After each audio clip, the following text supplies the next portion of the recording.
In Benin, the pioneer of democracy in Francophone Africa. Taking a step backward, the first Francophone state on the continent has made a democratic decision in the early 90s. However, the country adopted a controversial law a few days ago which prohibits the right to strike to certain civil servants. The opposition says it's shocked, and the government of Patrice Talon does not give more precision as regards this. Despite these explications, the decision is struggling to be accepted. Some unions in the sector concerned, like the magistrates, are calling for strike on Monday, January 8. That's right, Barbara. Magistrates in the country announced a 5-day strike in protest against the parliamentary decision. Speaking on Wednesday in support of the new law, Justice Minister Joseph Jogbenu said, quote, "The state can, in the public interest and constitutional needs, ban specific sectors from the right to strike," end quote. The parliamentary decision follows a series of strikes staged by health workers from September to November last year over proposed privatization plans, and that of judicial service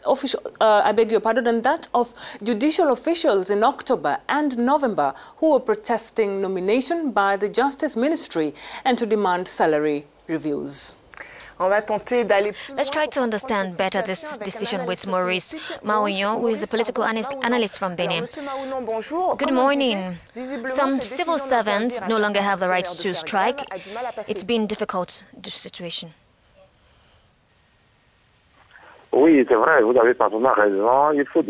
Yes, you're absolutely right.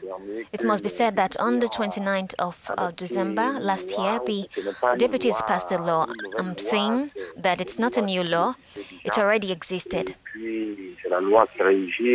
It's the law that governs the staff of Benin, and the Constitutional Court had asked the deputies to bring into conformity certain provisions that had been adopted, and the new provision in question reinforces the legal arsenal in social matters. Since already there are certain sectors where the right to strike had already been removed. It is the case of paramilitaries, custom officers, who under the former regime had no right to strike.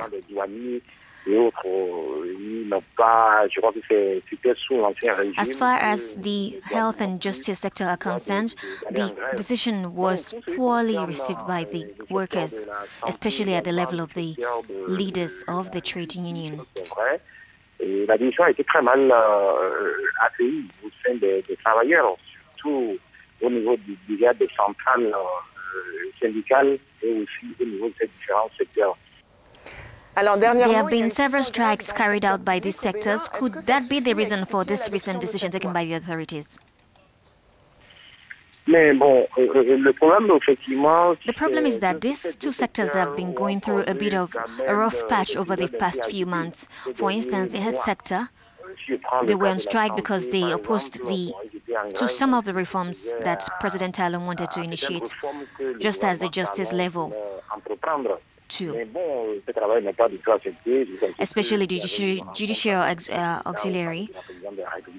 They were also on strike. In short, these two sectors were very affected.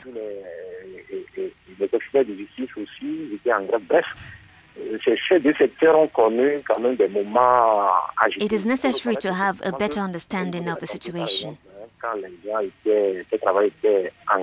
It is necessary to acknowledge that the health sector, for instance, when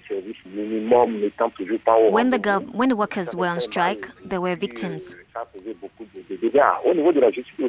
There have been deaths because of poor services that caused a lot of damages. At the justice level, the people who wanted to legalize their files, prisoners who were waiting, everything was blocked. Considering that these two sectors are sensitive, it is undoubtedly for that reason that it took this decision through the deputies of the National Assembly, because they believe it is sensitive, like the army, police, and the custom officers as well. Alors, dernière question, quel recours possible aujourd'hui? What could be the recourse today for those who oppose this law? Oui, il y a les travailleurs. Les patrons des différents centrales syndicales ici ont déjà... The workers, the heads of various trade unions, have already announced that they will go to the Constitutional Court, that is, the court that will decide whether it is in conformity with the Constitution. The workers believe that there is a violation of freedom on democracy, pending on the verdicts of the court. They have announced future disengagement. The justice sector have already begun to strike. There are also the magistrates who threatened, and once again the debate has really divided the country. It goes in all directions. There are those who are in support and others who oppose. In any case, the final decision will be taken by the Constitutional Court. Donc bref, c'est la Cour constitutionnelle qui va trancher maintenant pour voir si c'est bon ou si c'est pas conforme. Monsieur Maurice Maounon, merci. Mr. Maouyan, thank you very much for your precisions.